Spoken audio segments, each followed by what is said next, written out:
장이 끝나도 투자는 끝나지 않는다. 안녕하세요. 어예진의 방과 후 목돈연구소 어예진입니다. 1월 30일 금요일 오늘 코스피 지수가 오르락 내리락 롤러코스터 장세를 보였죠. 장중 5,300선을 돌파하기도 했지만 결국 어제보다 3포인트 소폭 오른 5,224로 마무리하면서 종가 기준으로 4거래일 연속 올랐죠. 그래도 종가 기준 사상 최고치를 기록했습니다.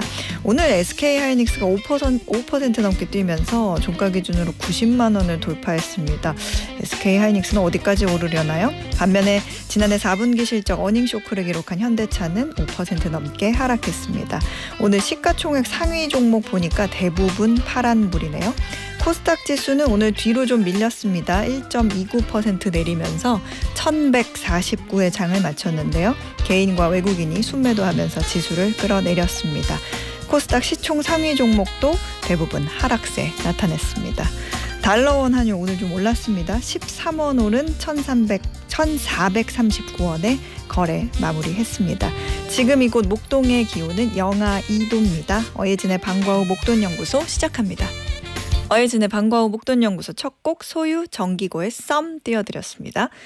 박유하님, 오늘까지 최강 한파라는데 주말은 따뜻해지겠죠? 손이 시려워요. 꽁! 이렇게 보내주셨는데 주말부터 따뜻해지나요? 저는 입춘 정도 지나야 좀 기온이 영상으로 오른다고 들었어서 주말부터 따뜻해지면 너무 좋죠.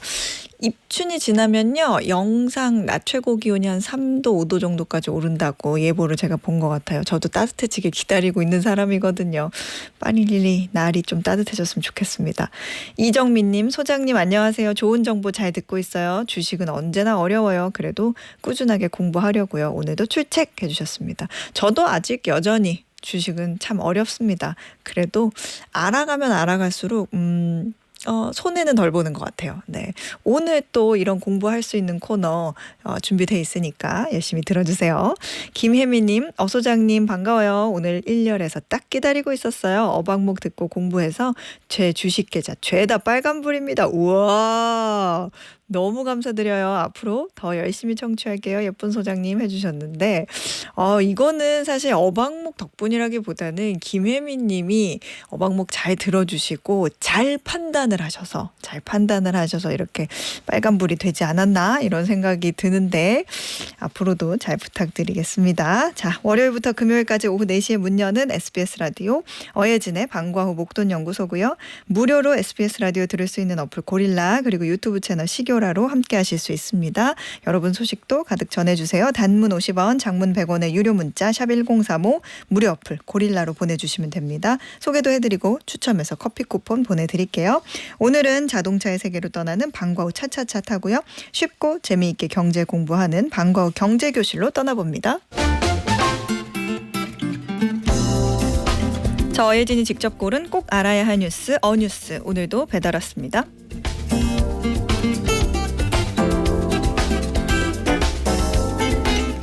다가오는 설날 차례상, 이제는 뭘 어떻게 줄여볼까 보다 아예 지내지 말까를 고민하는 집이 많아졌습니다. 우스갯소리로 진짜 조상님 덕 보는 집은 명절마다 차례 지내는 집이 아니라 명절에 여행 가는 집이라는 말도 나오잖아요. 올 설에 차례를 안 지내겠다고 답한 수도권 가구가 64%, 작년보다 12%포인트나 늘었습니다. 그런데 더 흥미로운 건 차례를 지내더라도 예전처럼 20가지 넘는 음식을 올리는 게 아니라 5가지에서 10가지 정도만 간소하게 차리겠다는 응답이 절반에 가깝다는 점입니다. 전이나 떡처럼 손이 많이 가는 메뉴는 반조리나 완제품으로 대체하겠다는 집도 늘었습니다. 형식은 남기되 노동과 비용은 최소화하는 이른바 선택적 간소화가 명절의 새로운 기준이 된 겁니다. 비용 역시 20만 원 이하면 충분하다는 응답이 대세가 됐습니다. 이런 변화를 전문가들은 프라이스 디코딩이라는 용어로 설명을 합니다. 무조건 아끼는 게 아니라 돈을 쓸 이유가 분명한 곳에만 쓰겠다는 소비 방식이죠. 먹지도 않을 거칠의 음식은 과감히 줄이고 우리 가족이 실제로 맛있게 먹을 수 있는 과도한 노동이 없는 메뉴에만 집중하겠다는 겁니다. 대표적인 예가 육아나 다식입니다. 꿀과 기름을 아낌없이 써야 했던 시절엔 왕실이나 귀족만 먹던 사치품이었고 그래서 조상님께 저희 이만큼 잘 삽니다 하는 상징이었죠. 그런데 하지만 지금은 의미도 퇴색되고 달고 기름져서 살도 찌고 버티다 버리게 되는 처치곤란 음식이 되곤 합니다. 그래서 요즘 차례상에서는 이런 질문이 나옵니다. 이건 왜 올리지? 우리가 정말 필요한가? 상다리 휘어지는 차례상 대신 의미 있는 선택만 남기자는 흐름입니다. 정부가 성수품 공급을 늘리고 할인폭을 키워도 명절 풍경이 예전으로 돌아가기 어려운 이유기도 하죠. 생각해보면 조상님들이 진짜 바라는 건 화려한 음식보다 오랜만에 자식들이 모여 안부를 나누는 모습이 아닐까 싶습니다. 저희 잘 지냅니다. 올해도 열심히 살아보겠습니다. 지켜봐 주세요 하는 다짐 한마디가 훨씬 더 큰 효도일지도요. 아마도 올해부턴 앞으로의 명절은 얼마나 많이 차렸느냐보다 얼마나 진심을 담았느냐를 묻는 시간이 될지도 모르겠습니다. 이상 어뉴스였습니다.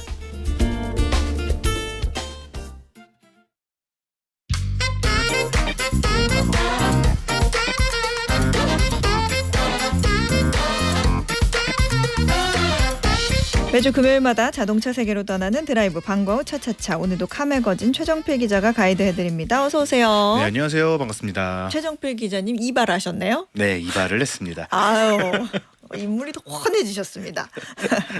최근에 현대차 노조가 로봇과의 전면전을 선언했다고 하더라고요. 기사로도 좀 났는데 바로 지금 현대차 주가가 오늘은 좀 내리기는 했는데 잘 가고 있잖아요. 근데 이게 올해 CES에서 공개된 그 보스턴 다이내믹스의 아틀라스 요거를 겨냥한 이 얘기인데 어떤 상황인지 좀 먼저 정리를 한번 쭉 해주시죠. 네, 현대차 노조가 지난 22일에 한 가지 입장문을 발표하게 됐는데 이 노사 합의 없는 일방 통행은 절대 용납할 수 없다라고 이야기를 하면서 신기술 도입, 그중에서도 아틀라스를 도입할 거라면은 노조와의 합의를 반드시 거쳐야 한다, 이런 입장을 내게 됐습니다.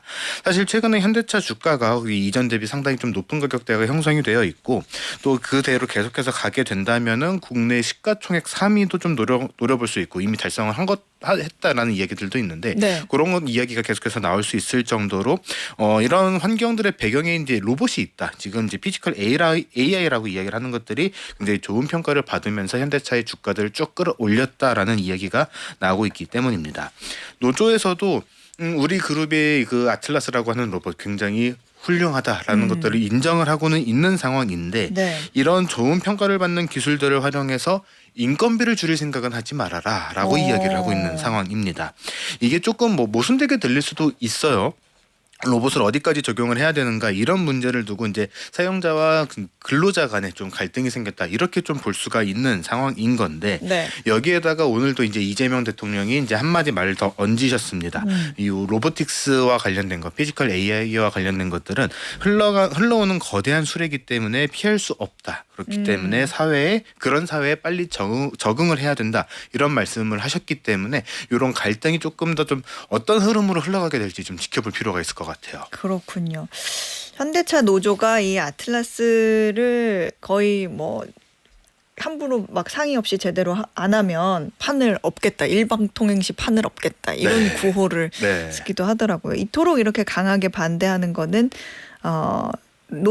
인간들의 노동력이 로봇에게 대체될 수 있다고 봤기 때문인 거죠. 그렇죠. 사실 이제 노조 측에서 이제 돌아다녔던 사진이라고 했던 게 하나가 있는데, 보통 이제 노조에서 노동 행위를 한다라고 하면은 이제 투쟁, 이런 머리띠 같은 거 메고 단체 행동을 하는 그런 모습들을 많이 볼 수 있잖아요. 그 반대쪽에 아틀라스하고 아틀라스보다 먼저 나왔던 그 강아지형의 그 로봇하고 똑같이 그런 노조의 그 운동에 대한 그런 모습들을 갖추고 서로 대치를 하고 있는 그런 모습들이 나오기도 했었거든요. AI로 만든 사진이었는데 그런 것들이 돌아다니기도 할 정도로 지금 노조 측에서는 굉장히 예민하게 보고 있다, 좀 이렇게 볼 수 있을 것 같습니다.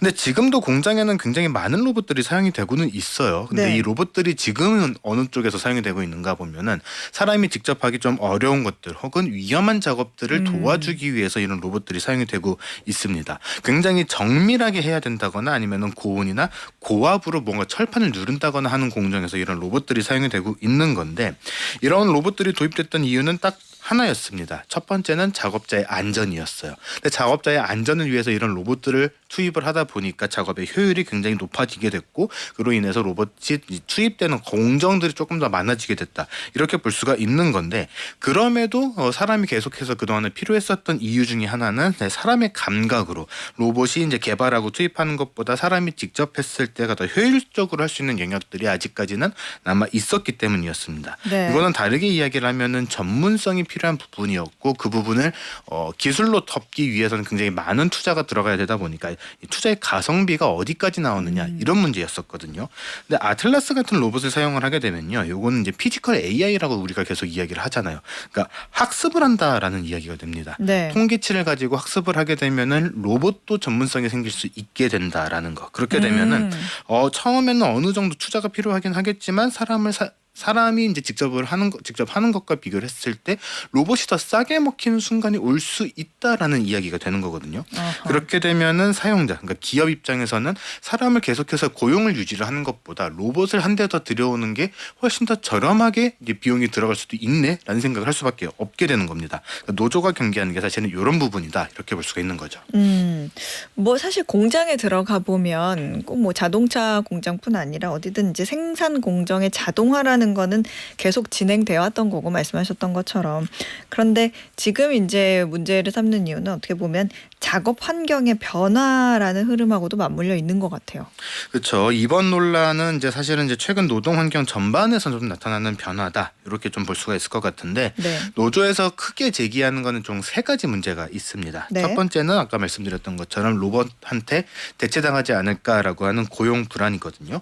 휴머노이드 로봇은 이게 단순한 반복 작업을 넘어서 오히려 더 확장되는 다양한 공정들을 수행을 할 수가 있기 때문에 네. 장기적으로는 인력 감축이라든가 신규 채용을 중단시킬 수 있다 이런 우려 좀 굉장히 크게 나오고 있다라는 게 좀 첫 번째 문제라고 볼 수 있고요. 네. 두 번째는 사실 이제 절차의 문제거든요.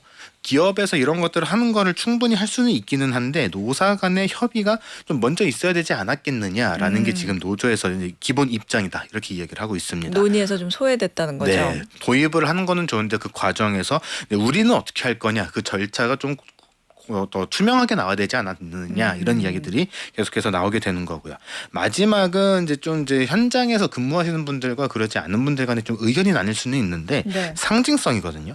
이게 아틀라스 같은 경우에도 이제 사람형 로봇, 휴머노이드다 보니까 사람과 유사한 형태의 로봇이 투입된다는 것 자체가 시각적으로 봤을 때 우리가 없어도 로봇이 알아서 뭐 자리도 옮겨가면서 이런 것들을 한단 말이야.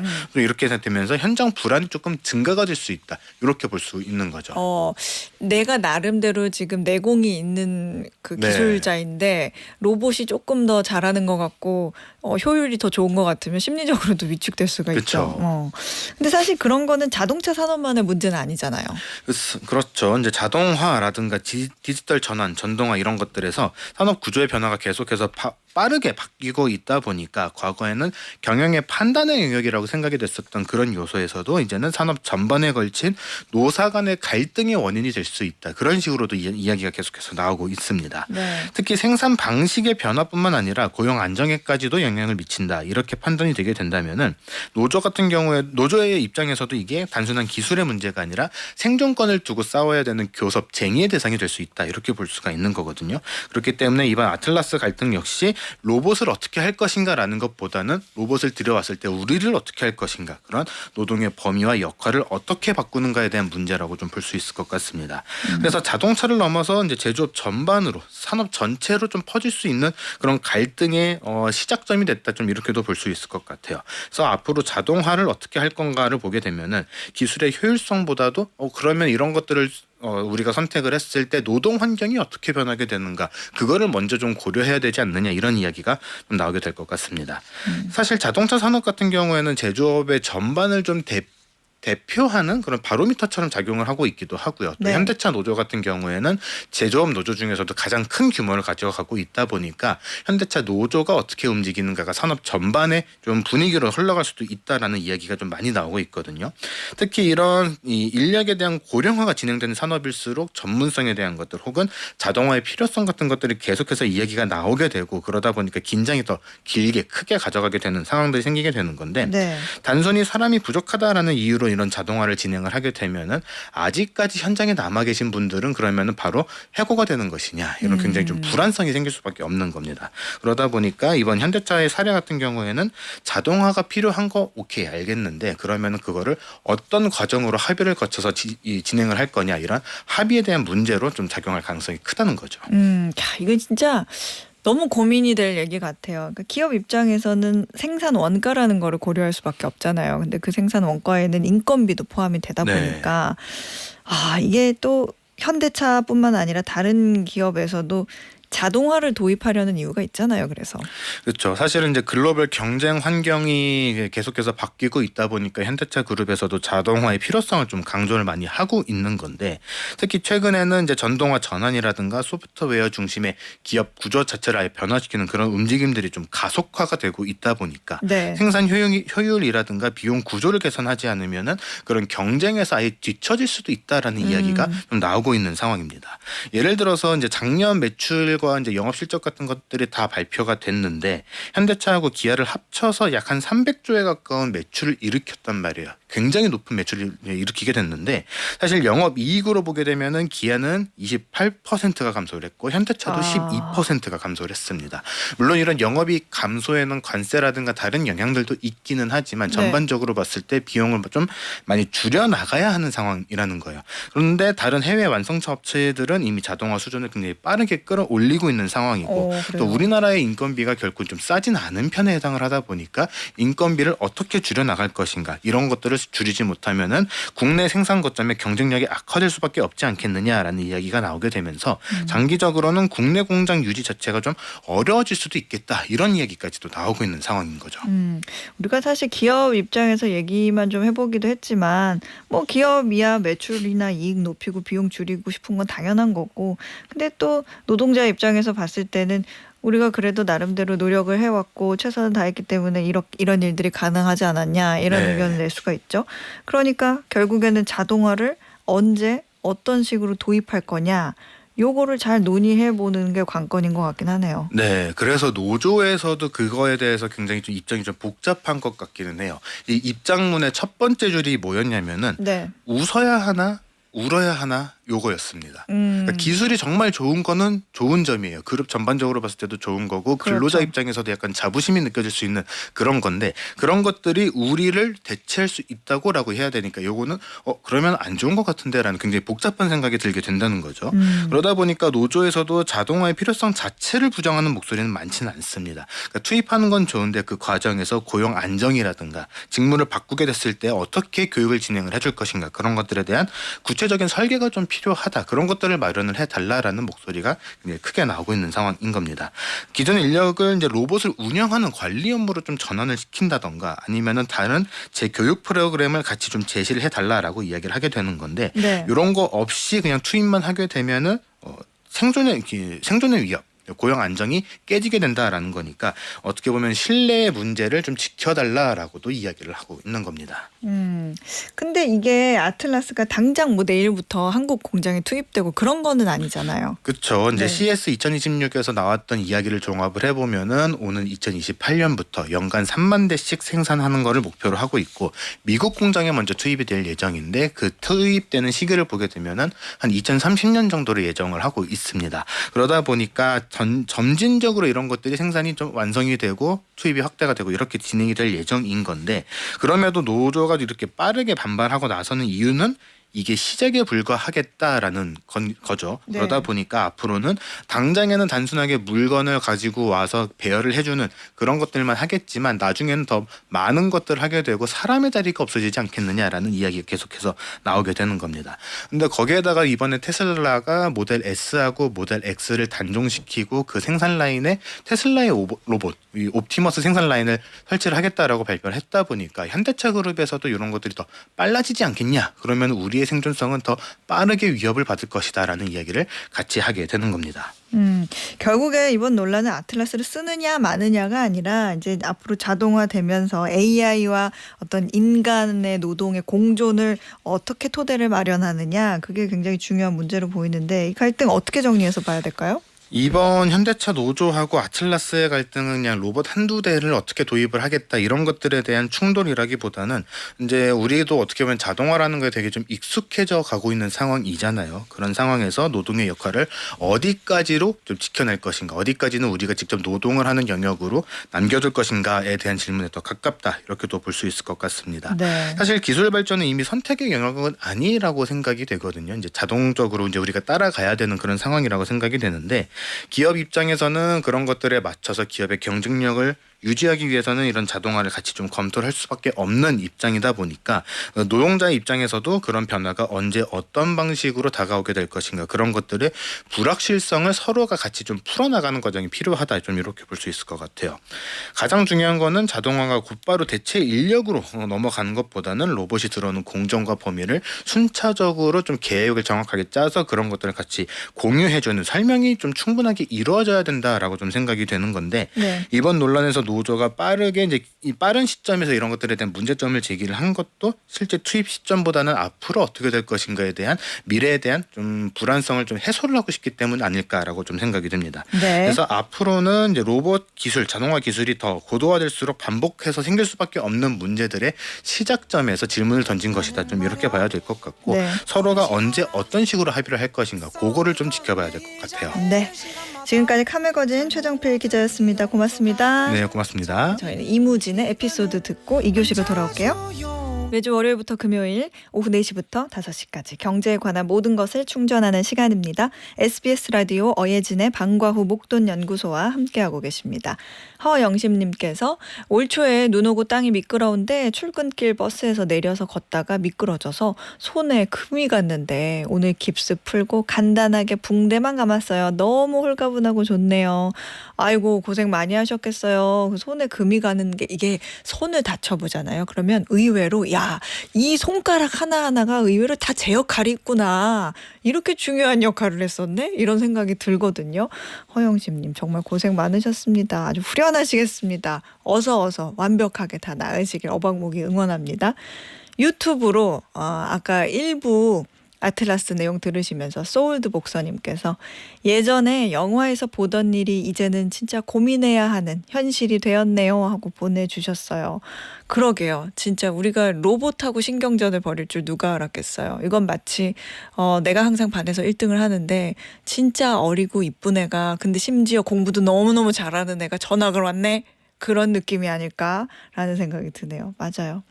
최진숙님 소장님 1월 마지막 금요일이네요. 출첵해요. 주알 모신 저는 남편님 주식창 볼 때면 멀미나는 롤러코스터라고 해요. 알 수 없는 주식. 울 남편님 거 파란불 꺼지고 빨간불만 켜져라 얍 하고 보내주셨거든요. 최진숙님 아마 어방목 계속 들으시다 보면 이제 남편님 주식창 보면서 이제 훈수를 두실 수도 있어요. 이거는 조만간 팔아야 될 것 같은데 이렇게 얘기하실 수도 있어요. 아니면 이 꼬는 왜 산 거야? 이렇게 물어보실 수도 있고 그럴 날이 오길 기다리면서 자 오늘의 퀴즈 풀고 2교시로 넘어가 보겠습니다. 세계적인 보이그룹 방탄소년단 BTS가 오는 4월부터 시작되는 월드 투어에 북미와 유럽 공연 전석 매진이라는 대기록을 세웠습니다. 멤버들의 군 복무로 인한 공백기를 마치고 돌아오는 방탄소년단은 오는 3월 20일 새 앨범을 발표하고 동명의 타이틀로 월드 투어를 이어갈 예정인데요. 특히 이번 앨범명은 한국의 전통 민요이자 우리 문화를 상징하는 단어를 사용해 전 세계 음악 팬들의 이목이 쏠리고 있습니다. 퀴즈입니다. 3월 20일 공개 예정인 방탄소년단의 새 앨범명으로 한국을 대표하는 상징적인 민요인 이것은 무엇일까요? 아마 보기 들으시면 다 아실 겁니다. 1번 아리랑, 2번 판소리, 3번 사물놀이. 정답 아시는 분들은 단문 50원, 장문 100원의 유료 문자 샵 1035나 무료 어플 고릴라로 보내주세요.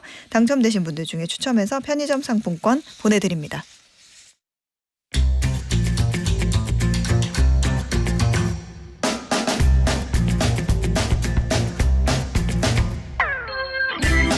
경제 용어부터 투자법까지 실생활에 꼭 필요한 경제를 배우는 방과후 경제교실. 오늘도 김나영 선생님에게 배워봅니다. 어서 오세요. 네, 안녕하세요. 네. 오, 선생님 오늘은 저희 청취자분들을 위해서 또 선물을 준비해 네. 오셨는데 우리 김나영 선생님께서 학교에서 학생들을 가르치기도 하지만 여러 권의 경제책을 낸 경제 전문 작가이기도 합니다, 여러분. 그래서 얼마 전에 선생님이 최소한의 노벨 경제학상이라는 책을 내셨는데 이 따끈따끈한 신간을 또 선물로 가지고 오셨네요. 네, 아, 노벨 경제학상 받은 이론, 네. 일상의 궁금증하고 연결한 건데요. 매년 노벨 경제학상 수상 소식 들리면 저서 논문 찾아보면서 정리했다가 와. 네, 14년 거는 최근 게 다 들어가 있습니다. 많은 관심 부탁드려요. 이거 쓰시느라고 시간 정말 오래 걸리셨다고 하는데 선생님의 정성이 가득 들어간 이 책 최소한의 노벨 경제학상 받고 싶으신 분들은요. 문자 말머리에 노벨이라고 쓰시고요. 단문 50원, 장문 100원의 유료 문자 샵 1035로 보내주세요. 추첨해서 선물로 보내드리겠습니다. 자, 그러면 오늘의 주인공 한번 만나볼까요? 네, 오늘은 도박판과 주식시장을 모두 박살낸 인물입니다. 오. 펀드 투자의 아버지라고 불리는 에드워드 소프인데요. 정말 카지노에서 돈을 엄청 벌고 또 베스트셀러 책을 쓰면서 돈을 엄청 벌고 이걸로 이제 주식 투자를 해가지고 또 돈을 많이 번 그런 사람입니다. 와, 퀀트 투자라고 하면 이제 보통 이제 사람의 어떤 직감 이런 감이 아니라 수학 같은 그런 통계를 기반으로 해가지고 뭐 컴퓨터 알고리즘이든 뭐 이런 거를 해서 감 빼고 숫자로만 하는 투자를 말하는데, 야, 이런 투자의 아버지라고 부르는 에드워드 소프. 근데 제가 알기로는 그런 생각이 들거든요. 수학자가 카지노에 가면 거기서 어떻게 게임을 할까 항상 궁금하거든요. 왜냐면 수학자니까 네. 야, 이 정도면 확률로 따졌을 때 해볼 만하다. 승률이 있다. 이렇게 계산을 할 수 있지 않을까? 그런 생각도 드는데 에드워드 소프도 카지노에 간 적이 있다고 하는데 본인의 능력을 거기서 한번 세게 발휘를 하려고 간 걸까요? 돈 벌려고? 아니면은 왜 카지노에 간 거예요? 자신은 돈보다는 규칙 안에 숨어있는 구조가 궁금했다라고 하면서 당시에 절대 카지노는 이길 수 없어 사람들이 하더래요. 네. 근데 자기는 할 수 있을 것 같다는 거죠. 그래서 그러니까 딜러가 어떻게 하는지 카드가 어떻게 하는지 이런 것을 규칙을 발견해서 내가 이겨보겠다. 그래서 그게 되나 실험을 해보러 갔습니다. 그래서 뭔가 비법을 찾아냈어요? 네, 카드 카운팅이라고 하는 건데요. 네. 그때 거대 컴퓨터를 빌려가지고 당시에는 이제 컴퓨터가 별로 없었잖아요. 그래서 학교에서 빌려서 블랙잭의 모든 경우의 수를 계산을 했어요. 그래서 결론이 남아있는 카드들 중에서 높은 수가 많으면 플레이어한테 유리하다라는 게 나왔고 이거를 시스템화한 게 카드 카운팅입니다. 아, 카드 카운팅. 네. 이름만 들어서는 뭔가 이 카드를 뭔가 몰래 세는 건가 뭐 이런 생각이 들긴 하는데 어쨌든 실제로 돈을 그래서 좀 벌었나요? 카지노에서 네. 돈을 많이 벌면 또 가만히 있을 것 같지 않은데. 네. $10,000 가지고 하루 만에 $20,000로 2배를 불렸어요. 와. 네.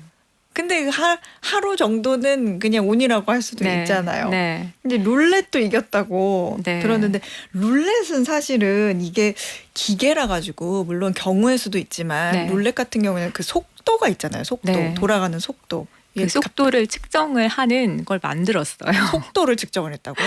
네, 수학과 물리학의 영역으로 끌어들여가지고 물리학까지? 네, 클로드 세넌이라는 분이 이제 정보 이론을 많이 하는 분인데 네. 그분하고 웨어러블 컴퓨터를 만들었대요. 그래서 그거를 신발 안에 장착을 딱 하고 아. 룰렛 공의 속도를 측정을 해서 이게 어디로 떨어질지를 예측을 해가지고 정말 압도적으로 이기면서 와. 돈을 너무 많이 벌었대요. 그래서 그 다음부터는 거의 삶이 첩보 영화처럼 됩니다. 첩보 영화처럼요? 네. 왜요? 못 오게 카지노에서 이제 앞에 소프에 사진 다 붙여놓고 절대 들여보내지 말 이 사람 출입 금지. 네. 아, 그랬군요. 것이라고 했대요. 근데 이제 그러면은 사진이 그렇게 앞에 출입구에 다 붙어 네. 있으면 못 들어갈 거 아니에요? 그죠? 못 들어가는데 변장을 하고 갑니다. 이 정도면 돈을 벌기 위해서 간 건데 궁금해서가 그죠? 아니라 가발 쓰고 가짜 수염을 붙이고 와. 안경 도수도 막 이렇게 두껍게 해가지고 못 알아보게 하고요. 아내랑 평범한 이제 관광객인 척하면서 카드를 이렇게 세는 거예요. 근데 그게 이제 뭐가 남았지를 이제 세는데 이 사람이 정말 IQ가 200이래요. 그래서 그게 가능하지 않았나 싶습니다. 정말 무슨 스릴 넘치는 영화 같아요. 네. 근데 이렇게 되면 카지노 측에서도 네. 어떻게 해서든 못 들어오게 할 것 네. 같은데 자기네들도 손해 볼 거 아니에요. 네. 뭔가 다른 방법도 동원했다고요? 네, 한 번은 카지노에서 준 커피를 마셨는데 네. 너무 어지럽더래요. 정신이 혼미해져가지고 네. 나중에 알고 보니까 거기 약을 넣은 건데, 아이고. 네, 그래서 이제 약을 약 때문에 이제 쓰러지거나 하면 돈을 다시 뺐거나 이러려고 했던 것 같아요. 네. 그때 당시에 카지노를 운영하는 분들이 이제 마피아 쪽 이런 분들이 음. 많았나 봐요. 그래서 근데 겨우 이제 본능적으로 탈출을 했죠. 네. 그래서 힘들었다라고 했는데 또 위험했던 적이 또 있습니다. 언제 어떻게요? 자동차 사고가 났는데 카지노에서 돈을 많이 벌고 이제 집에 돌아가는 길이었어요. 네. 근데 고속도로에서 갑자기 시동이 꺼지고 어머. 막 이렇게 안 돼서 이상해서 봤는데 고의로 차량을 훼손한 흔적이 영화다, 진짜 영화다. 예, 보였대요. 그래서 이걸 보면서 이제 내 수학 실력을 뽑는 데는 카지노가 아니다라고 생각을 했대요. 이제 이 목숨까지 이렇게 위태로워지면서 굳이 이럴 필요는 없겠다. 네.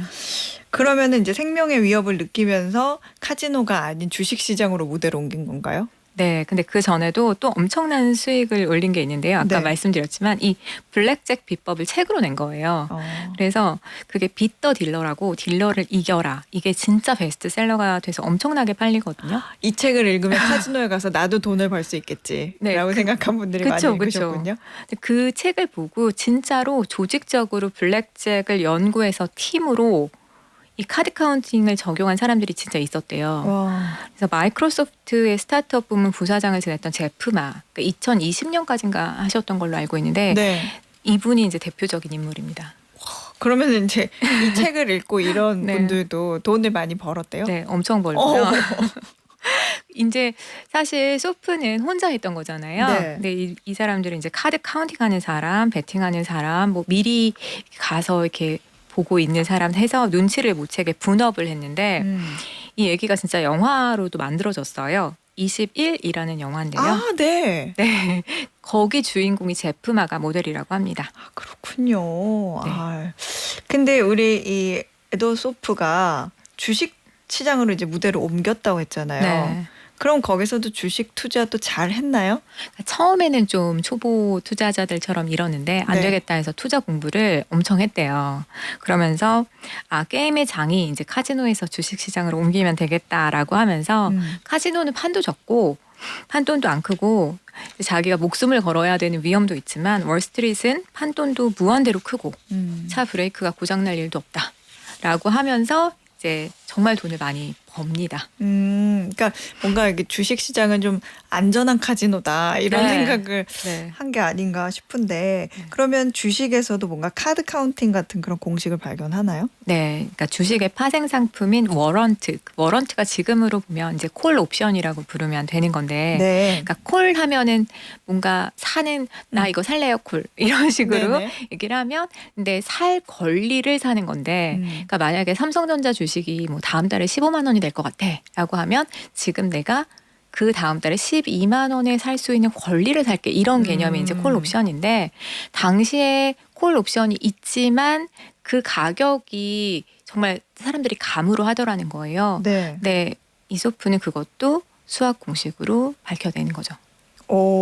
수학 공식으로 예전에 저희 여기서 네. 메리웨더, 존 메리웨더 네네. 얘기를 했었는데 그 사람이 LTCM이라는 투자회사 만들고 거기에 이렇게 수학적으로 계산을 잘하는 사람들을 영입했다라고 했었는데 기억나시나요? 그때가 이제 네. 우리 선생님 책의 주제겠지만 네. 노벨 경제학상 받은 사람들이잖아요. 네. 노벨 경제학상 받은 그 마이런 슐즈와 로버트 버튼이 이 옵션 가격을 계산하는 공식을 만들었어요. 블랙 네. 슐즈 모형이라고. 그 모형으로 상을 받는 건데요. 사실은 이 노벨 경제학상 받은 이 공식을 소프가 먼저 만들었다는 거예요. 근데 소프는 발표를 하지 않아요. 발표를 하지 않고 그거를 나 혼자만 알고 나 혼자 이걸로 돈 벌어야지. 발표하면 그 이론이 네. 알려지니까 여럿이 돈을 벌 수 있으니까 나 먼저 벌겠다. 네, 그런데 책은 씁니다. 그래서 책에 이제 공식은 안 나오고 네. 내가 이런 이제 개념으로 했다는 게 나오는 거예요. 그것도 그 빚더 딜러처럼 네. 빚더 마켓이에요. 어허. 그래서 시장을 이기는 그런 거를 했는데 이거를 블랙쇼즈가 본 거예요. 보고 자기네가 이제 공식으로 막 이렇게 만든 거고 이 소프의 공식보다 좀 더 정교하게 됐다고 합니다. 명예보다는 실리를 택한 거군요. 네. 노벨상보다 계좌에 찍힌 숫자가 더 낫다. 네. 정말 솔직한 천재네요. 네네.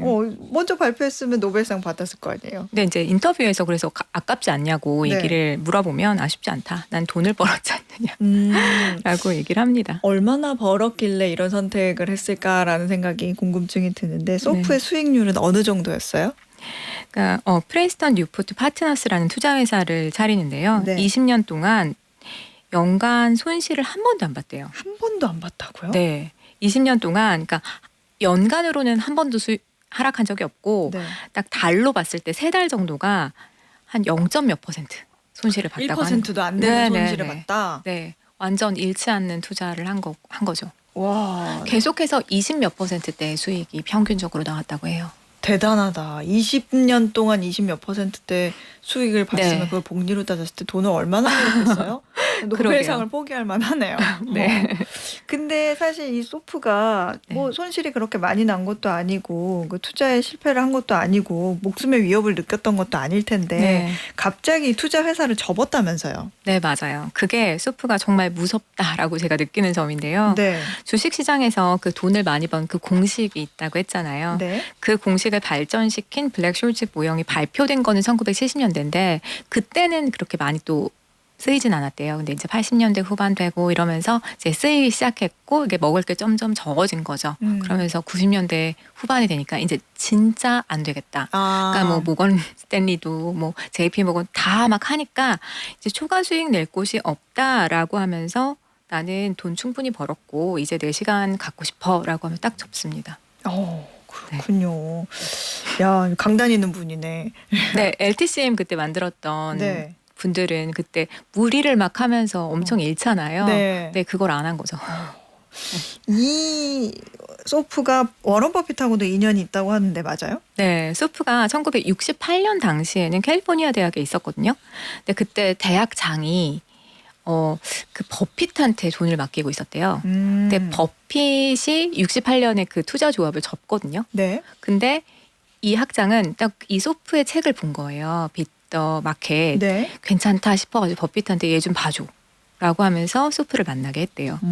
그랬더니 괜찮은 것 같다라고 했고 그러니까 둘이 막 브릿지 게임도 하면서 보니까 저 사람은 수학자로서 너무 똑똑해.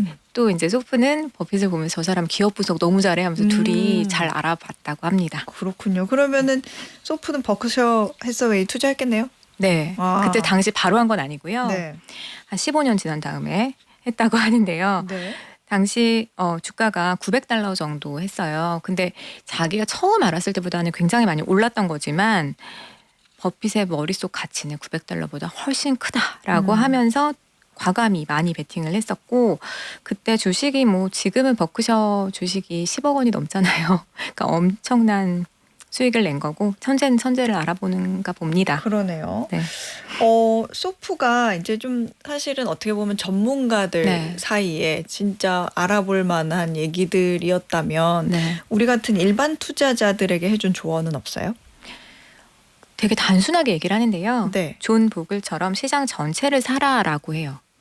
그냥 그러니까 수학 천재인 본인은 계산을 굉장히 잘하지만 네. 일반인들은 시장을 이기려 하는 게 승률 낮은 도박 같다라고 하면서 본인이 대학에서 강의를 할 때도 결론은 이거야라고 얘기하고 근데 그거를 설득하는 것에 시간을 한 학기를 다 쓴다고 합니다. 그렇군요. 네. 그러니까 여러분은 사실 뭐 미분 방정식 이런 거 풀기는 어려우니까 이제 시장 전체를 사십시오 하면서 조금 이제 시장을 이길 수 있는 쉬운 방법으로 얘기를 해주는 것 같은데 소프가 돈보다 더 소중한 게 있다라고 늘 말하는 게 있다고요? 그건 또 뭐예요? 자기 시간입니다. 시간. 네. 가족하고 시간을 보내기 위해서 나 돈 더 많이 벌 수 있는 기회도 있지만 그런 걸 그냥 접었다. 라는 경우도 많고 그게 진정한 자유라고 얘기해요. 본인이 이제 살아온 것들을 보면 그 말이 일리가 있네요. 의미가 있고.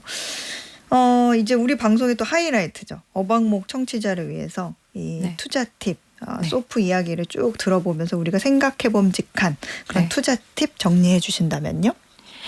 소프가 얘기하는 거는 자신만의 우위가 있는 곳이 있으면 베팅을 해라. 그런데 그게 없으면 남들 좋다는 거 사지 말고 패가 뭔지 모르고 블랙잭 하는 것 같으니까 하지 말고 군중 따라가지 말고 스스로 계산하고 판단할 수 있는 내부 나침반을 가져라. 버핏도 이런 얘기 하잖아요. 네. 그렇게 얘기하고요. 그래서 만약에 자신만의 우위가 있는 곳이 없다라고 하면 인덱스 투자를 해라. 라고 얘기하는 겁니다. 그렇군요. 뭔가 욕심을 덜어내고 나만의 속도를 좀 찾는 게 중요하다. 그런 네. 얘기를 하는 것 같네요. 또 자신이 그러니까 지금 94세거든요. 32년생으로. 와. 그러니까 건강한데요. 자신이 얘기하는 게 또 최고의 투자는 내 몸 그리고 내 머리에 투자하는 거다. 맞아요.